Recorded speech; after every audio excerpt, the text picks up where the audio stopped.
Assalamualaikum warahmatullahi wabarakatuh. Alhamdulillahil qail A'udzu billahi minasy syaithanir rajim.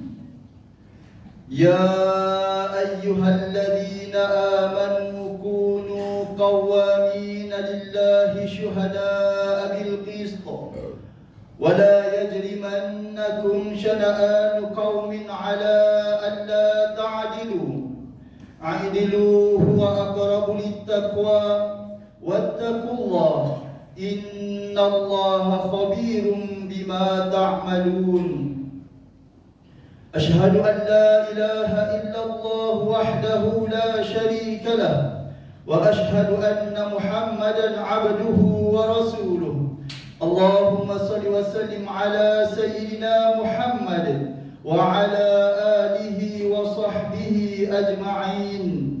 Amma ba'd, fa ya ayyuhal muslimun ittaqullah usikum wa iyaya bitaqwallah faqad fazal muttaqun. Qala Allah ta'ala ya ayyuhalladzina amanu ittaqullaha haqqa tuqatih wa la tamutunna illa wa antum muslimun. Muslimin yang dirahmati Allah sekalian, saya berpesan kepada diri saya dan hadirin jemaah sekalian, marilah bersama-sama kita memperkasakan ketakwaan kepada Allah Subhanahu wa taala dengan sebenar-benar takwa, dengan melaksanakan segala perintahnya dan menjauhi segala larangannya. Mudah-mudahan kita mendapat kejayaan di dunia dan di akhirat. Khutbah pada hari ini adalah bertajuk berakhlak dalam berkempen. Hadirin sidang Jumaat yang dirahmati Allah, nasihat yang berguna dan bermanfaat merupakan perkara yang ditekankan dalam penyebaran dakwah Islam. Begitu juga Nabi SAW pernah menjelaskan bahawa agama itu adalah nasihat. Oleh itu, asas ajaran Islam itu merupakan nasihat menasihati, kerana ia menjadikan seorang Muslim akan menunaikan hak-hak Allah, hak Al-Quran, hak Rasul, hak pemimpin dan hak rakyat. Malah sebaik-baik nasihat adalah dengan bahasa yang lemah lembut, bersopan dan berhemah untuk menyampaikan kebaikan agar matlamatnya tercapai kepada si pendengar. Nasihat juga memiliki kedudukan yang istimewa dalam Islam kerana dapat memperkukuhkan ikatan ukhuwah Islamiah sesama saudara Islam.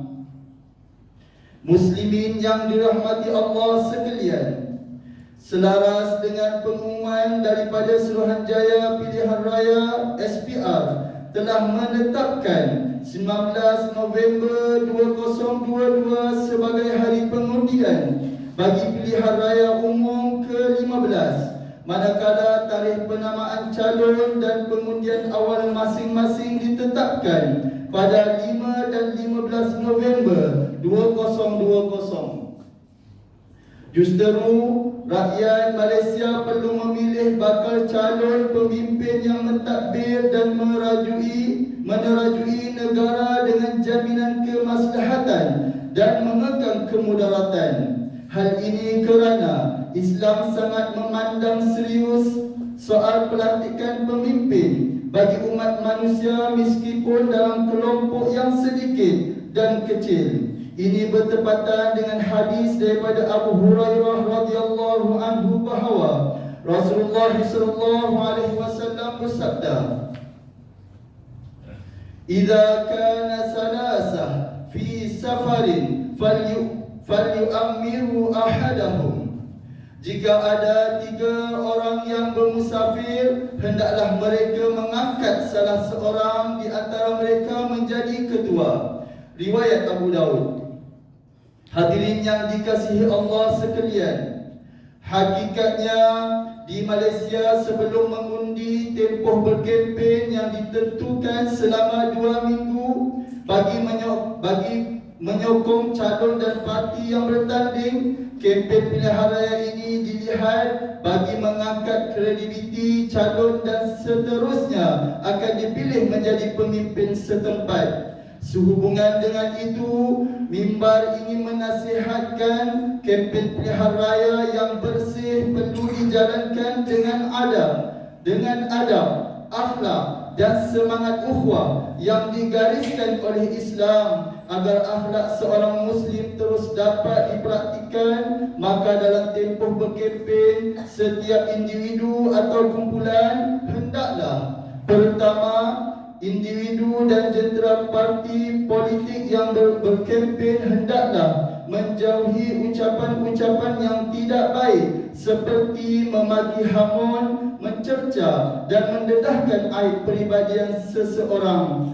Ketika berkempen, kawallah lidah dari ucapan dan perkataan nista dan dusta. Ini kerana terdapat hadis yang menjelaskan bahawa perbuatan ini merupakan perbuatan orang yang muflis di hadapan Allah Subhanahu wa taala nanti.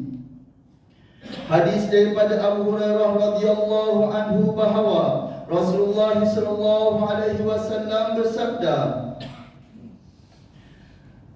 "Atadaruna mal muflis?" Qalu al-muflisu fina man la dirham lahu wa la mata'. Faqal innal muflisa min ummati ya'ti yawmal qiyamah bis-salah was-siyam waz-zakah wa ya'ti qad satama hadza wa qazafa hadza wa akala hadza wa safaka dama hadza wa daraba hadza falyu'ta hadza min hasanati wa hadza min hasanati fa in faniyat hasanah qabla an yuqda ma alayhi ukhiza min khatayahum faturihat alayhi summa turiha finnar. Tahukah kamu siapakah orang yang muflis itu? Para sahabat menjawab, orang yang muflis di kalangan kami adalah orang yang sudah tidak lagi memiliki dirham dan harta benda. Baginda bersabda, orang yang muflis adalah orang yang datang pada hari kiamat dengan membawa amalan solat, puasa dan zakat, namun dia datang dalam keadaan dahulu pernah mencaci maki si fulan, menuduh dan memfitnah si fulan, memakan harta si fulan, menumpahkan darah si fulan dan memukul si fulan. Amal-amal kebaikan dibahagi-bahagikan kepada orang-orang tersebut. Jika hak yang pernah dilanggar belum dapat dipenuhi semuanya, sedangkan amal-amal kebaikan sudah habis, maka kesalahan-kesalahan dosa-dosa mereka diambil lalu dipikul ke belakangnya, kemudian dilemparkan ke dalam neraka. Riwayat Muslim. Sebuah hadis lagi menjelaskan dua dosa yang sering menjerat manusia itu ke neraka, daripada Abu Hurairah radhiyallahu anhu bahawa Rasulullah sallallahu alaihi wasallam bersabda, Taqwallah wa husnul khuluq wa su'ila an aqsari ma yudkhilan nar wa su'ila an uqsira ma yudkhilan nasa an-nar faqal al-fam wal farj. Takwa kepada Allah dan sebaik akhlaknya. Lalu baginda sallallahu alaihi wasallam ditanya lagi berkaitan sebab kebanyakan manusia dimasukkan ke dalam neraka. Baginda sallallahu alaihi wasallam menjawab, mulut dan kemaluan. Riwayat At-Tirmizi. Kedua, menyimak dan meneliti kesahihan sesuatu berita dan fakta yang diterima sebelum disebarkan semasa berkempen. Ini kerana terdapat banyak cerita yang disebarkan merupakan berita palsu yang boleh mendatangkan kegelisahan kepada pengundi-pengundi. Lebih-lebih lagi di zaman teknologi maklumat kini, kebanyakan kempen pilihan raya akan melibatkan kempen menerusi media sosial yang berselindung di sebalik akaun palsu untuk kepentingan peribadi dan kelompok. Ini menjadikan cerita dan berita palsu dapat disensasikan dan dikongsikan di alam maya tanpa dapat dihalang penularannya semasa tempoh berkempen. Namun begitu tidak dinafikan, kempen melalui media sosial juga lebih efisien dan penyebarannya sangat pantas. Namun kita perlu memelihara batas-batas penerimaan dan penyebaran sesuatu maklumat dengan meneliti kandungan maklumat yang disebarkan. Firman Allah Subhanahu wa taala dalam surah Al-Hujurat ayat 6. A'udzubillahi minasyaitonir rajim. Ya ayyuhalladzina amanu idza ja'akum fasiqun binaba'in fatabayyanu an tusibu qauman bijahalah fatusbihu ala ma fa'altum nadimin.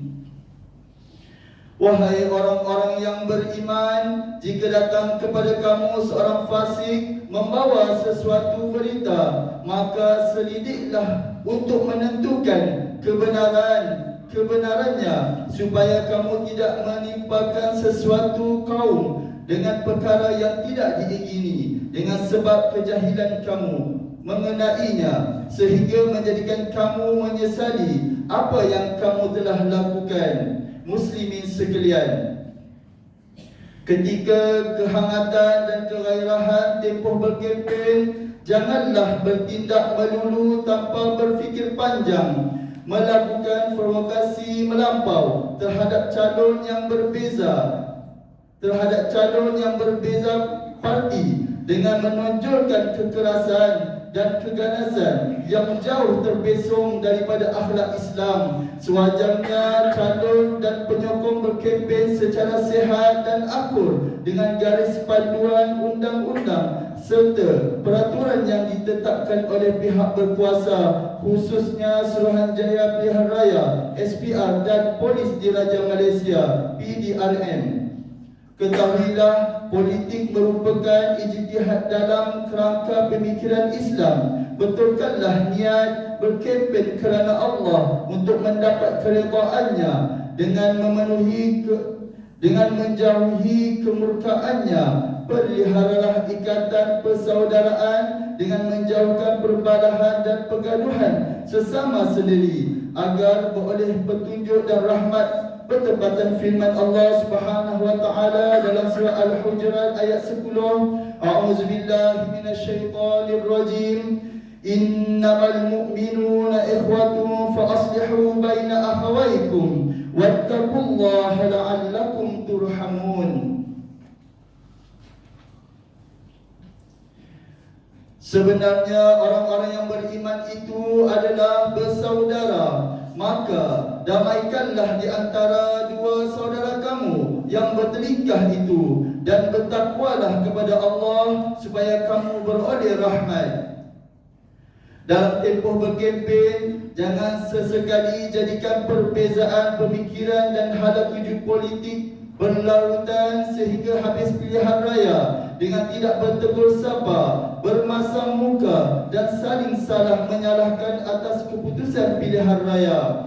Janganlah kerana berlainan fahaman politik sanggup mengetepikan kebenaran dan prinsip-prinsip Islam, akhirnya kawan menjadi lawan, terlerainya ikatan silaturahim dan rumah tangga porak-poranda. Biarlah ibarat mendapat sama berlaba, kehilangan sama merugi. Oleh itu, hiasilah tempoh berkempen dengan mempamerkan watak dan akhlak Islam yang terbuka dan rasional. Ketahuilah, PRU 15 bukanlah gelanggang untuk berbalah, namun merupakan medan untuk kepentingan negara dan rakyat. PRU 15 adalah untuk mengangkat pemimpin yang adil, bijak, berintegriti. Bahkan PRU 15 ini adalah medan untuk mengangkat pemimpin yang memperjuangkan inspirasi rakyat. Ia sangat dituntut dalam Islam. Hadis daripada Abdullah bin Amr radhiyallahu anhu bahawa Rasulullah sallallahu alaihi wasallam bersabda, Innal mufsidina 'indallah 'ala manabir min nurin an yaminir rahmani 'azza wa jalla. Sesungguhnya pemimpin yang adil berada di sisi Allah di atas mimbar daripada cahaya. Mereka duduk di sebelah kanan Tuhan yang Maha Pengasih. Riwayat Muslim. Hadirin yang dirahmati Allah sekalian, kesimpulan yang dapat diambil daripada khutbah ini adalah: pertama, umat Islam jangan menjadikan politik segala-galanya dalam kehidupan sehingga menghalalkan perkara yang dilarang dan yang akhirnya menghumbankan diri ke neraka jahanam. Matlamat tidak menghalalkan cara. Kedua, umat Islam janganlah menjadikan perbuatan tidak berakhlak itu berleluasa semasa berkempen, kerana ia akan menyebabkan agama Islam disalahfahami. Ketiga, Syekh Muhammad Abdullah pernah berkata, "Ku dapati Islam di barat tanpa umat Islam, dan aku dapati orang Islam di timur tanpa Islam. Islam tertutup dan terdinding oleh perbuatan buruk Islam sendiri." A'udzubillahi minasyaitonir rajim. Bismillahirrahmanirrahim. Wailul likulli humazatil lumazah. Kecelakaan besar bagi tiap-tiap pencaci dan pengeji. Surah Al-Humazah ayat 1. Barakallahu li wa lakum fil Qur'anil azim, wa nafa'ani wa iyyakum bima fihi minal ayati wa dzikril hakim, wa taqabbala minni wa minkum tilawatah, innahu huwas samiul alim. Aqulu qawli hadza wa astaghfirullahal azim li wa lakum wa lisairil muslimin wal muslimat fastaghfiruhu innahu huwal ghafurur rahim.